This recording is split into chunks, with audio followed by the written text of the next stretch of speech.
Hi guys, magandang araw sa inyong lahat. Kakatapos ko lang manood sa vlog ni Sir Edito kung saan binisita niya si Nanay Lorna. Kasi nga ayon kay Sir Edito, kapag nadaanan daw niya yung bahay ni Nanay Lorna, may narinig siyang iyak ng bata. So sa pagkakaalam naman natin nila Sir Edito na ang kasama ni Nanay Lorna doon sa bago nilang nilipatan ay si Ninita lang. Saka binili na din si Nanay Lorna nila Sir Edito ng Sir Paul na si Ninita lang ang pagtuunan ng pansin ni Nanay Lorna kasi nga alam naman natin late ang development ng pag-iisip ng bata. Pero ayun nga, nagtataka si Sir Edito bakit may narinig siyang iyak ng ibang bata doon sa bahay ni Nanay Lorna. Kaya binisita niya ito ngayon. Tinanong niya ko anong nangyari. So ayun kay Nanay Lorna, apo pala niya yon yung batang umiiyak, anak ni Nida, ate ni Ninita. Hinatid doon ni Ate Nida kay Nanay Lorna kasi nga palagi daw yung bata umiiyak daw lagi sa gabi. Akala ko bata talagang maliit. Yun pala mga 8 years old, 9 years old batang lalaki kasi may parang dito sa hita niya, parang may bukol na sumasakit daw. Lalo na pag gabi, nahihirapan matulog si Ate Nida kasi nga iyak na iyak yung anak niyang lalaki. Kaya ang naisip na ihatid kay Nanay Lorna, kaya para si Nanay Lorna yung mag-alaga, which is mali naman talaga, no?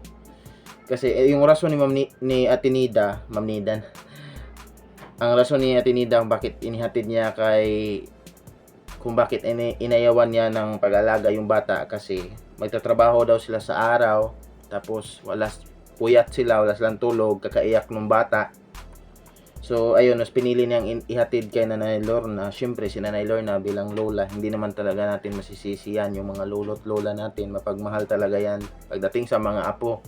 So, tinanggap naman ni Nanay Lorna kahit may kasunduan na sila Sir Edito, Sir Paul na si Ninita lang yung pagtuunan niya, no?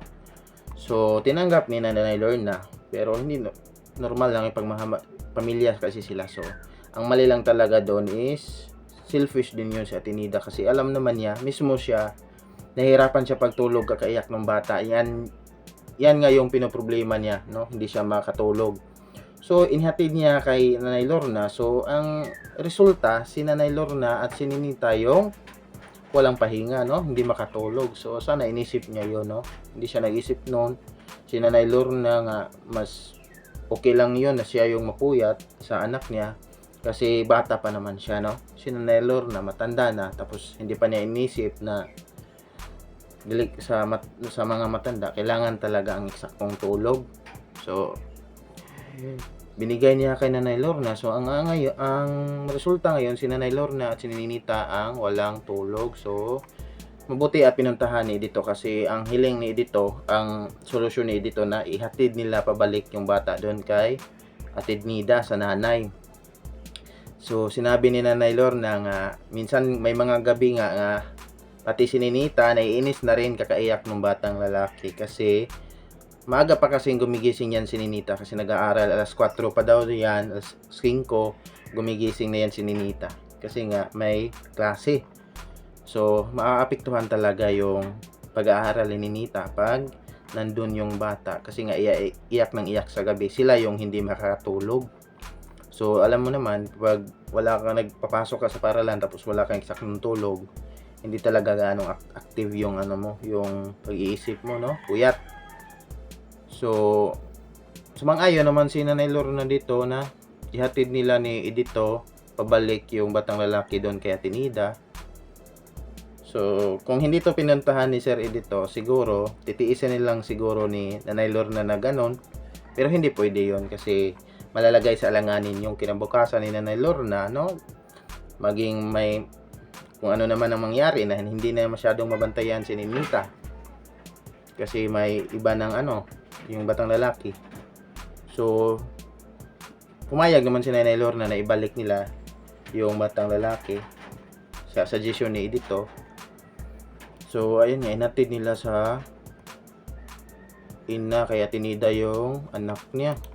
Kawawa naman din talaga guys si Ate Nida kasi si Ate Nida patay na yung asawa niya, yung ama ng bata. So nag-uuling lang si Atenida. Hindi naman natin pwede nga nag-aasawa asa naman sa kay Nanay Lorna, hindi kasi nandiyan na talaga yan, no? So sila lang pamilya magtutulungan. So hindi natin alam si Atenida, nagbabakasakali siya, no, na mapansin nila Sir Paul, Sir Edito, yung anak niya na mapansin nila Sir Edito at Sir Paul na nandun sa poder ni Nanay Lorna. Siyempre mapansin nila at bibigyan ng tulong.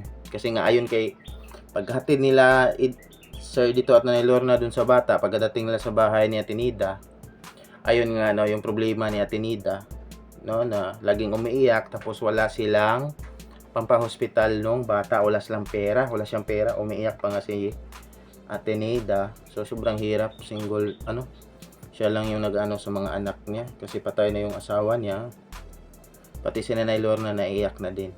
So ang mas wala talaga wag niyong iba si guys, Atenida, kasi hindi naman kasi mababalik yung buhay pagkadalaga niya, nandiyan na yan. Kaya ang kailangan na lang talaga nilang pamilya is nung bata, sana may tumulong ng bata ba, kahit si Sir Paul, 'di ba, at may makahanap ng sponsor patingin dun sa bata, kasi yung paanong bata lumiit na, yung kabila yung may bukol lumiit na, no, ba delikado sa baka hindi baka lumala at maapektuhan yung paglalakad niya sa kabila. So kawawa naman yung bata, guys, no. So kailangan talaga nila ng tulong. So sana matulungan ito sila ni Sir Paul. Pati si Nanay Lorna naiyak na rin sa pag-iyak ni Atenida. So ayan na, di talaga maiwasan yan, guys, yung pagmamahal sa mga lolo at apo. Lagi talaga yung nandyan. Pero mali lang talaga yun kay Atenida, na alam naman niyang hindi nga, kaya alam naman niya nga na hindi makapagpahinga ng maayos sila Nanay Lorna, matanda na, no, si Ninita, at hinatid pa talaga niya doon para yun ang mag-alaga. So mali talaga.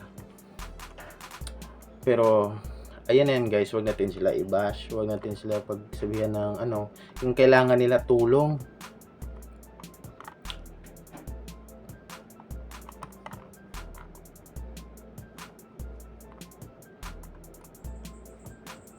May nag-comment dito, naiyak ako sa kalagayan ng bata, naiintindihan ko ang mama niya na hindi man lang mapa-check up dahil nga wala ngang pera. So ayun nga, sa sinasabi ko, wala ngang pera yung si Atenida, no. Kaya hindi natin alam, isa sa mga rason niya kung bakit hinatid niya kay Nanay Lorna yung bata, para ma-discover or makita nila Sir Edito or ni Sir Paul. Alam na kasi ni Atenida na nang sa ganon mapadali yun, may malaking posibilidad na may makatulong sa kanila, no. So ayun na nga, binigyan ni Sir Edito ng tulong si Atenida, inabutan ni Sir Edito ng pera si Atenida, no, 3,000 pampahospital ng bata.